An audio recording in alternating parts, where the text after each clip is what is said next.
Hello everybody. This week we are going to do a quick book review, a really quick book review of a series called The Murderbot Diaries by Martha Wells. My God, this is a great series. If you don't watch anything else in this entire review, just know that this is a series well worth reading because it's great. It's going to be a short review because there's not much to talk about, but it's still really great. So what is this series about? Well, in the future, people go to survey planets. Obviously, they need to do planet surveys just because they want to know what's there. They want to know if there's anything valuable to exploit on them. And when they go, the corporation that does it requires them to be bonded. Basically, they have to, take out insurance, and they have to take what's called a SecBot with them. A SecBot is an entity that's partially organic and partially artificial that's built for security of the people. Just so happens that one of these SecBots has hacked his what's called the governor module, which requires him to be subservient to the people, and he's gained free will. And unlike what all the popular media of that time says, when he gains free will, he doesn't go on a killing rampage. He actually just sort of wants to stand around and watch TV. Basically, he wants to binge Netflix in the future.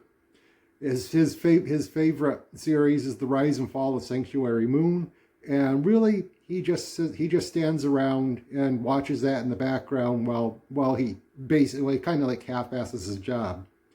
He's my great hero. Anyway, over time he discovers that he actually does like humans. He actually likes protecting them.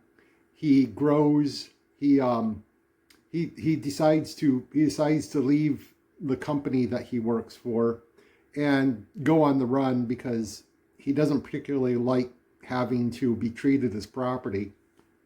And he has a series of adventures. He grows. He learns about himself. He learns about humans, and he becomes a much fuller character. It's a really great character arc for him. There aren't too many themes in this series.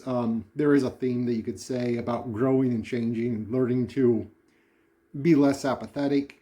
It's basically Persona 3. The SecBot starts out as a completely apathetic character and slowly becomes a much more involved in the world around him. Well, I don't really know. In the book, in the book, he's kind of non-sexual, and I guess in the TV series, it's Adam Skarsgård. So you kind of gotta assume that's a him. But basically, he learns that there's more to life than just binging his favorite TV shows all the time. It's actually a really great character arc for him. Is these books worth reading? Yes, they're great. They're funny. They're touching. They're somewhat thrilling in places. They've got action. They actually have character growth. It's wonderful books. My only quibble with them is that there are 7 books in the series. Each book costs about $11. When I downloaded it from Barnes & Noble, it costs about $11 for all the ebooks a piece. And that's a bit much because none of these go more than like 99 pages. So if I had to come up with one single downside to the series, it's the fact that it's actually quite expensive to read. I think it's a little bit too expensive. I don't think there should be more than $5 per book, but that's just me. That's literally my only quibble with the entire series. Other than that, definitely read these books. Maybe you can find them in a collected edition. That's a lot less expensive. The only other thing, I know Apple TV has created a series. I hear it's very good. I haven't watched it because I don't have Apple TV, but I hear it's very good.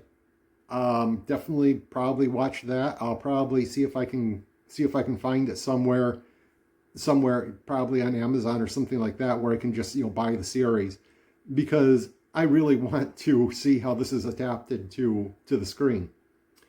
Anyway, that's it for this book review. You have a great day. I'll see you again next week. Bye-bye.